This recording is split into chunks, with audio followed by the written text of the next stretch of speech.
امریکی وزیر خارجہ مارکو روبیو کا دہشت گردی کے خلاف جنگ میں پاکستان کی قربانیوں کا اعتراف۔ نائب وزیر اعظم اسحاق ڈار کی امریکی وزیر خارجہ سے ملاقات۔ پاک امریکہ تعلقات، انسداد دہشت گردی اور علاقائی امن پر تبادلہ خیال۔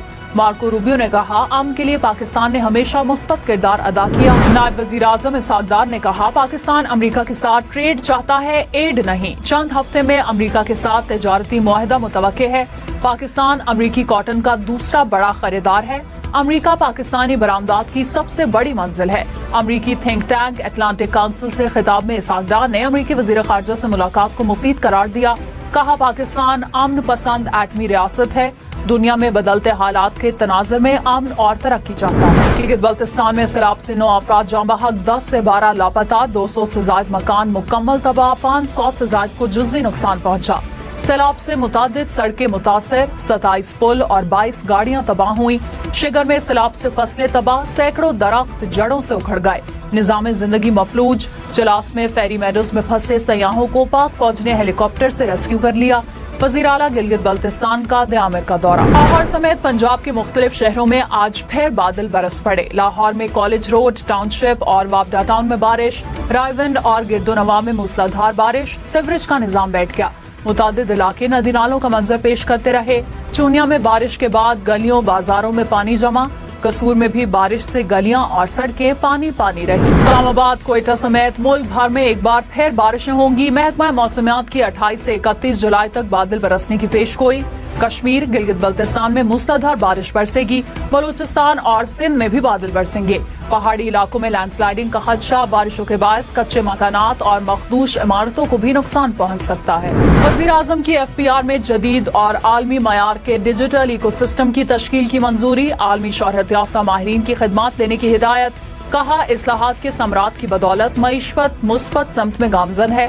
نئے نظام کو تقویت دینے کے لیے پورا ڈیجیٹل ایکو سسٹم بنایا جائے۔ ٹیکس کی بنیاد پر ہی عام آدمی کے لیے ٹیکس میں کمی کے ہدف کا حصول ممکن ہوگا۔ PR 42 ارب روپے نادہندگان سے وصولی کرنے میں ناکام۔ پبلک اکاؤنٹس کمیٹی کی ذیلی کمیٹی کی FPR کو ٹیکس نادہندگان کی شناختی کارڈز کو بلاک کرنے کی ہدایت۔ کمیٹی کی 1 ماہ کی مہلت، پروگریس رپورٹ طلب۔ وزیر سندھ شرجیل میمن نے کہا، ہماری جماعت نے وہ کیا جو آج تک کسی نے نہیں کیا۔ 21 لاکھ گھر بنانا دنیا کا سب سے بڑا منصوبہ ہے۔ ایک شخص نے کہا تھا 50 لاکھ گھر بنا کر دوں گا۔ ہمارا مقابلہ کسی نے کرنا ہے تو آئے کرے۔ کوشش ہے کہ غریبوں کو مفت بجلی فراہم کریں۔ مزید کہا کہ آصف زرداری پہلی بار صدر بنے تو اختیارات پارلیمنٹ کو منتقل کر دیے۔ 18ویں ترمیم کے خالق بھی صدر آصف زرداری ہیں۔ آصف زرداری نے نعرہ لگایا کہ پاکستان کو ایڈ نہیں ٹریڈ چاہیے۔ وزیر اعلیٰ پنجاب مریم نواز نے کہا، پنجاب کے ہر گاؤں کو مکمل طور پر بہتر کیا جائے گا۔ مثالی گاؤں پروجیکٹ میں ترجیحات کا تعین کیا جائے گا۔ وزیر اعلیٰ کی زیر صدارت اجلاس میں مثالی گاؤں اور ستھرا پنجاب منصوبوں پر بریفنگ۔